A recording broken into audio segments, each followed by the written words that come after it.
প্রতি বছর তো আমরা বাজেট নিয়ে চিন্তা ভাবনা করি আসলে কোন ধরনের বাজেট হবে। আসলে আমরা চাই যে এই ধরনের বাজেট হোক যেটা জনগণের প্রত্যাশা পূরণ হয়। আর মূলত আমরা যারা আছি সাধারণ মধ্যবিত্ত ফ্যামিলির লোকজন ঢাকা শহরে বেশি আছে, এমনভাবে একটা বাজেটটা করেন যেটা মধ্যবিত্ত ফ্যামিলিগুলো ভালোভাবে চলতে পারে। সরকারের কাছে, মাননীয় প্রধানমন্ত্রীর কাছে যে উনি বাজার মূল্য বাজার মূল্যটা যেন স্থিতিশীল রাখে এবং স্বাভাবিক মানুষ যেন চারটা ডাল ভাত খেয়ে বাঁচতে পারে, এইরকম একটা বাজেট যেন উনি দেয়। তা আমরা চাইব জনকল্যাণমুখী বাজেট, যেন আমরা নিত্য প্রয়োজনীয় দ্রব্যাদি সহ চিকিৎসা সামগ্রী এবং হসপিটালিটি যেটা এই বিষয়গুলো সরকার যেন একটু বিশেষভাবে খেয়াল রাখেন। বিশেষ করে চিকিৎসা, শিক্ষা এবং নিত্য প্রয়োজনীয় যে দ্রব্যাদি এগুলো যেন একটু কল্যাণমুখী হয়, একটু সাশ্রয়ী হয়।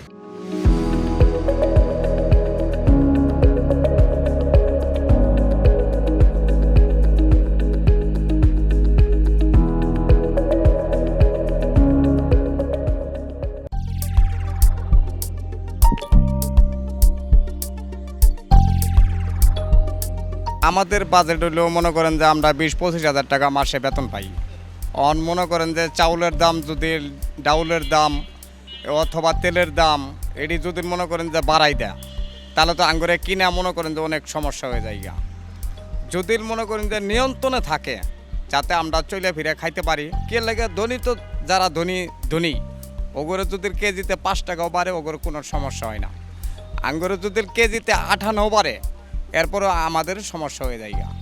কে লেগে সরকারের কাছে আঙ্গুরে আবেদন হইলেও মনে করেন যে যদি এই জিনিসগুলোর দাম যদি আঙ্গুরে নিয়ন্ত্রণে থাকে তাহলে আমরা চলতে একটু আঙ্গুরে কোনো সমস্যা হবো না। বাজেট নিয়ে প্রত্যাশা হলো আমার যাতে কোনো জিনিসের দাম না বাড়ে, কারণ আমরা অল্প আয়ের মানুষ, আমরা যাতে সুন্দরভাবে চলাফেরা করতে পারি, আমরা সরকারের কাছে এটাই চাই। আমরা জিনিসপত্রের দাম অনেক, এগুলো 8,000 টাকার দাম জিনিসপত্র করে আমি 2,000 টাকার বাজার করলে আমার শরীরে লেগে জায়গা, বুঝছেন? 2,000 টাকার বাজার করি, কি বাজার করি, আলু কিনি, ডাল কিনি, এগুলো সব দাম বাড়তি।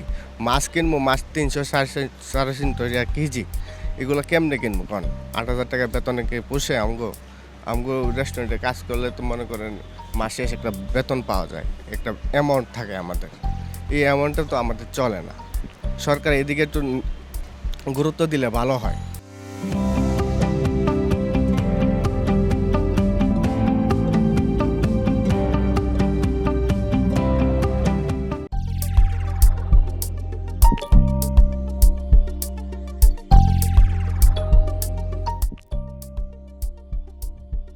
ইনকামের সোর্স তো আমাদের অনেক কম, তো বাজেট নিয়ে আমাদের আসলে একটা আতঙ্কি, মানে কোন সময় কি বেড়ে গেলে তো আমাদের ইনকামের প্রতি তো আর তেমন একটা না, বাড়তি না।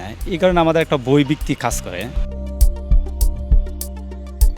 আমি একজন বাইকার, আমি বাইক ইউজ করি, আমি অফিসে যাতায়াত করি। তো সেক্ষেত্রে আমার তেলের দামটা যদি 5 টাকা করেও বেড়ে যায়, সেটা আমার জন্য অনেকটা কষ্টসাধ্য বিষয়। তো পরবর্তীতে দেখা যাবে যে আমি আমার সংসার চালানো বলেন সব কিছুর ক্ষেত্রে আমি হিমশিম খেয়ে যাব। তো সরকারের প্রতি আমার আস্থা এটাই হবে যে ওনারা যেন এই বাজেটটা এবার খুব ব্যালেন্সডভাবে নির্ধারণ করে, যেভাবে যাতে আমরা মানে মিডল ক্লাস যারা আছি তারা যেন আর কি প্রপার ওয়েতে জীবিকা নির্বাহ করতে পারি।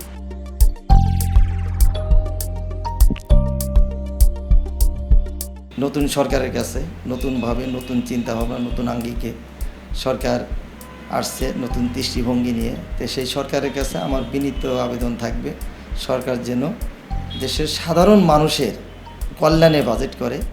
যেমন দ্রব্যমূল্যর আমরা লক্ষ্য করছি, দ্রব্যমূল্যের দাম ঊর্ধ্বমুখী।